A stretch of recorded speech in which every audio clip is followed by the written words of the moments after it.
Greetings, everyone. You are now tuned in to the Maria Cozette Show. This is where the left brain meets the right, and I talk to professionals about their artistic talents, creative outlets, or extraordinary hobbies. So today's guest is fantastic in his extraordinary hobby as a beekeeper, and he is also a law enforcement professional. So stay tuned for that. And of course, for any further information about our show, visit mariacozette.com/television. Stay with us. Hey everyone, we're back, and my guest is Captain Tim Feeley, who is of course a law enforcement professional and also a beekeeper. I'm so excited to have you on. Thank you. Thank you, Maria, for having me. My pleasure. So your extraordinary hobby of beekeeping, but before that, let's talk about your professional background, your journey, and of course, how were you first inspired to pursue law enforcement?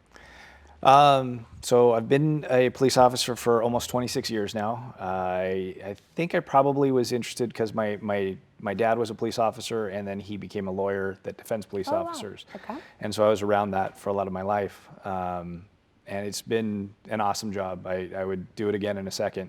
I've been fortunate enough to work all of the details that I've wanted to work. I've worked in narcotics, the detective bureau, robbery, homicide, assaults. I was lucky enough to meet my wife at the department, and she was a canine handler, and so I became very familiar with our canine program. And now I'm a captain of the police department, and the Glendale Police Department is perfect. So yeah. I love the place. Amazing, amazing.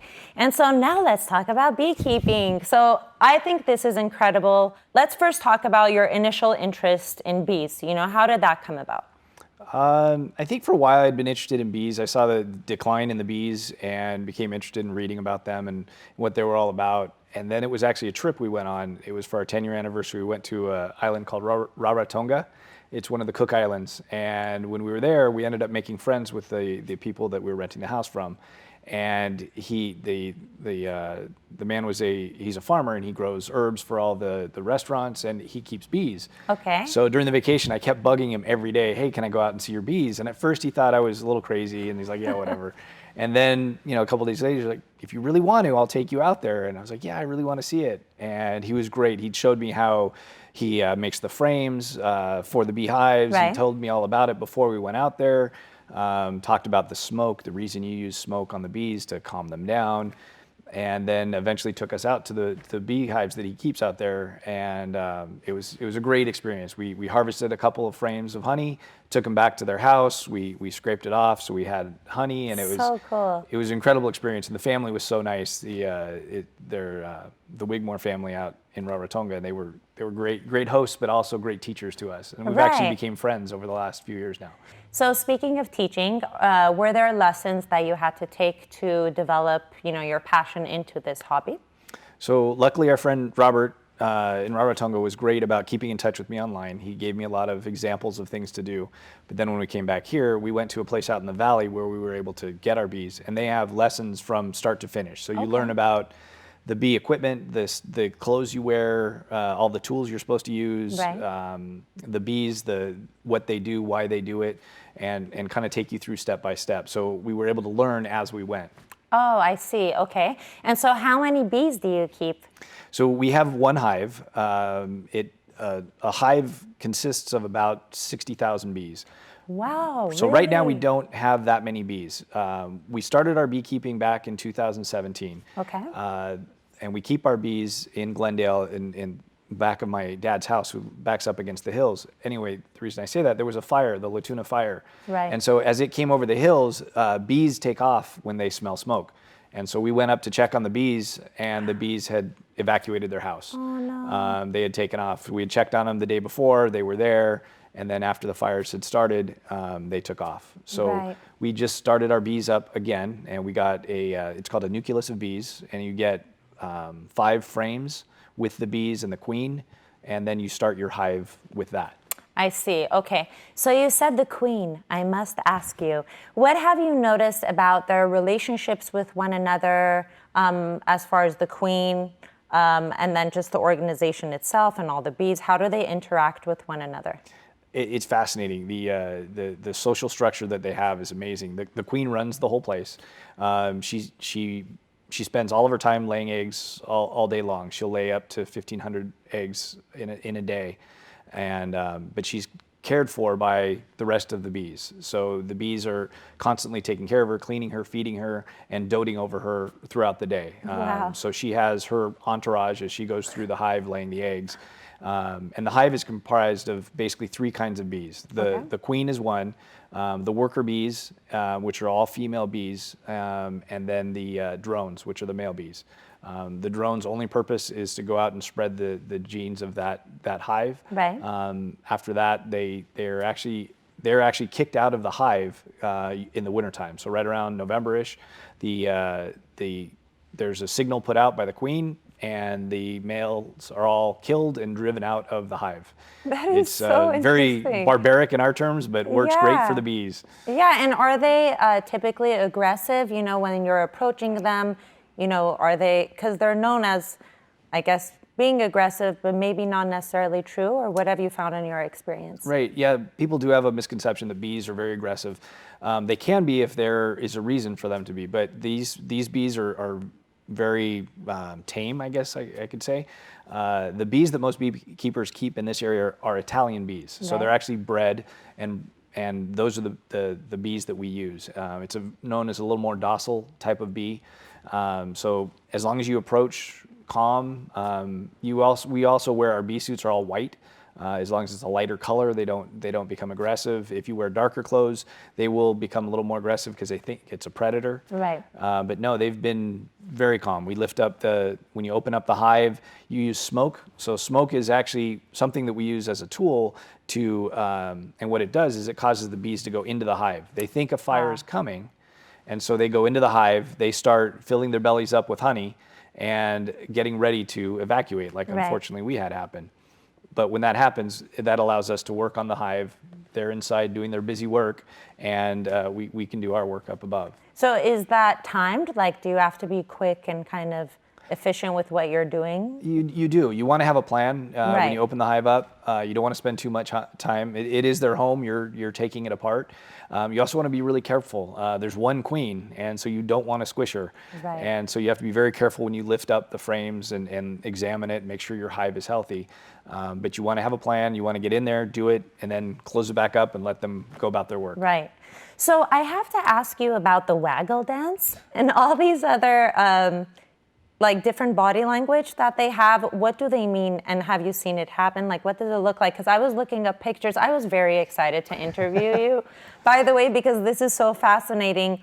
And so what do these things mean? Have you seen it, We have observed the waggle dance. So it's a way that they communicate with each other as far as where food and water is. Right. And so, or even where another location might be that they're going to go and make their new home. Okay.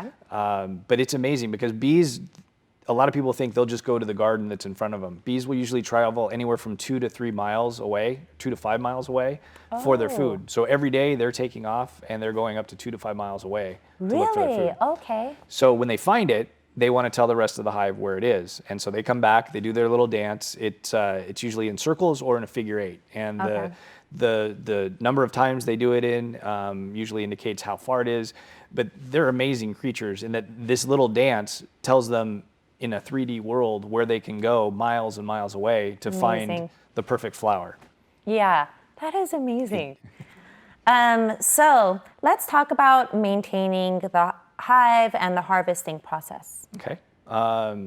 So we will usually only harvest maybe 2 times, but usually 1 time a year.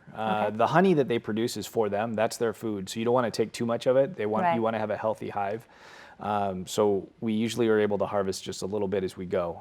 But we will have a large harvest in around September. I see. Okay. So, everyone knows the term busy bee. Have you noticed that about their personalities? I mean, what's the frequency of them producing honey? Yes, they're definitely busy. They never stop working. Really? They're constantly working. It's amazing to watch the hive. You can sit by the hive and watch. Every bee has a job. Whether it's when they're first born, they're usually tending to the hive. They're cleaning it. They're cleaning out the combs when the new larvae come out. then they have new jobs where they might guard the hive. So they actually post guard bees at the door to keep other bees out or insects, and so that's their job. Yeah. You also might see bees with their wings beating at the entrance, and what they're doing is either cooling or heating up the hive, depending on the temperature. And so they will actually be creating a little bit of ventilation so that they can keep the hive cool. They keep it at about 97 degrees at all times. Other bees are designed to take out, so if a bee dies, they actually take it out and they'll fly it away from the hive and they'll drop it off because they don't want the dead bees right outside the entrance. Amazing creatures. And then eventually they become the foraging bees and they go get the water and the nectar and bring it back to the hive. Yeah, that is amazing. No wonder you like to keep bees. This is fascinating. Are you planning on having more hives in the future? We might. It's been a great hobby. We have something you can give to your friends that's unique. Something that we didn't really produce it. We stole it, but it's something fun that you can have. There's so many things you can make from honey. Right. So it's very unique, and a lot of cultures really enjoy and appreciate the gift of honey. So we've liked it. It's been a very fun hobby. Yeah, that's amazing. And then are there particular elements or things that determine the type of honey that they produce?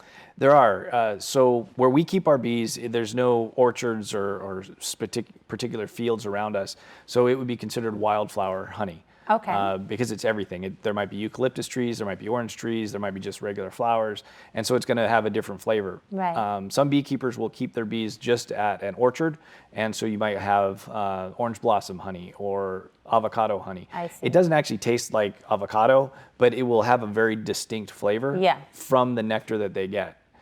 So there will be different honeys you can try that have different flavors. Right. What we have is just considered wildflower honey. Yeah. And what about the beeswax? How does that, come about? I actually know nothing. It's not my beeswax? Does that pun work? I don't know. None of your beeswax. Yeah. So the bees use the wax to make their comb, and so they build it out.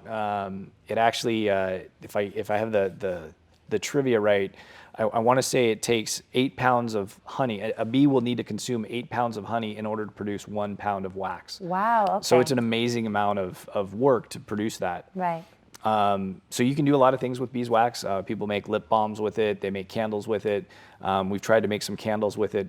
We weren't all that successful, but it has definitely been fun, and it is something that you can use from the bees as well. Yeah, and I love that you and your wife do it together. It must be such a great bonding experience and just such a very unique and cool thing to do. Yeah.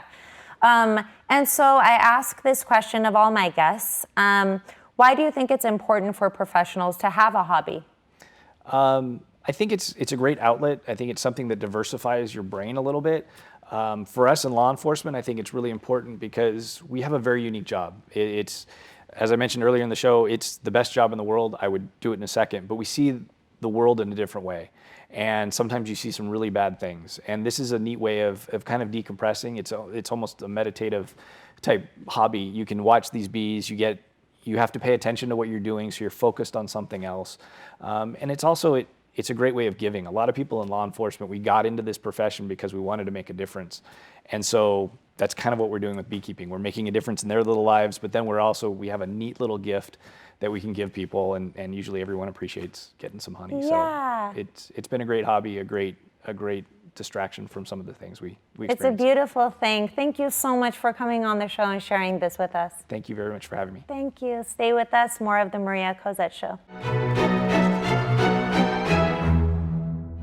Infamous environmentalist, author, philosopher, glaciologist, and one of the earliest advocates for the preservation of wilderness in the U.S., John Muir is often referred to as John of the Mountains and Father of the National Parks.